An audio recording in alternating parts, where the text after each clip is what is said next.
Sir संभल का एक अपना ऐप चालू हुआ है, संभल संवाद ऐप, जिसका इनॉग्रेशन जो है सीएम योगी जी के द्वारा किया गया था।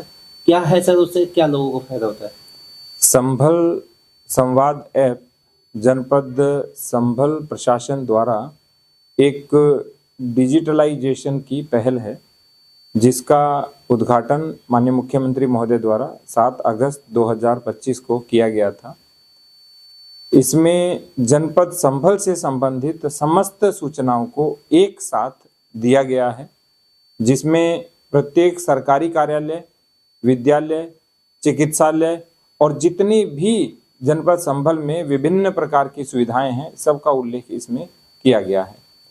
किसी भी व्यक्ति को किसी स्थान पर जाना है तो उसके साथ में वहाँ की लोकेशन भी है, या अपनी नियरेस्ट पॉसिबल लोकेशन, कोई नए पास के विद्यालय में एडमिशन कराना चाहता है, पास के चिकित्सालय में जाना चाहता है, या पास में किसी प्रकार का कोई भी अन्य उसको कार्य है, वो सारी की सारी चीज़ें संभल संवाद ऐप में दी गई हैं।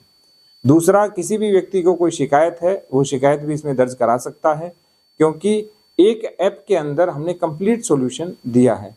तीसरी जो बड़ी बात है, दिव्यांग सशक्तिकरण के लिए ये दिव्यांग फ्रेंडली ऐप बनाया गया है, ताकि दिव्यांग को सरकार की सभी योजनाओं के विषय में जानकारी हो और सरकार के द्वारा क्या क्या पहल की जा रही है उसकी भी जानकारी मिले।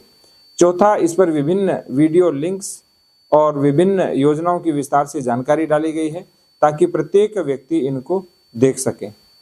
पांचवी जो बड़ी चीज़ है इस ऐप की, इस ऐप के माध्यम से हम जन जन तक पहुंच रहे हैं।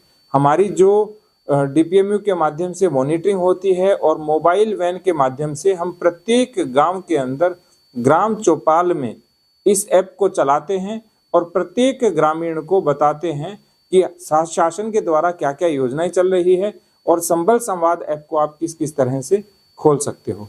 इस तरह से संभल संवाद ऐप एक होल या संपूर्ण डिजिटल समाधान प्रत्येक संभल के भाई बहन के लिए, संभल के नागरिक के लिए लेकर के आया है। सर इसमें ऐसा भी ऑप्शन है कि आपसे ऑनलाइन अपॉइंटमेंट भी लिया जा सकता है मिलने के लिए? कप्तान साहब ने भरोसे की पर्ची को आरंभ किया था, उसके बाद मेरे द्वारा उस भरोसे की पर्ची का आरंभ किया गया और वह पर्ची अब संभल संवाद ऐप के माध्यम से ऑनलाइन भी मिलती है। एक कारण होता है कि प्रत्येक व्यक्ति जब आवेदन देता है तो उसको पता चले कि मैंने आवेदन दिया है, तो उस आवेदन की पावती के रूप में, रिसीट के रूप में हम उसको भरोसे की पर्ची देते हैं।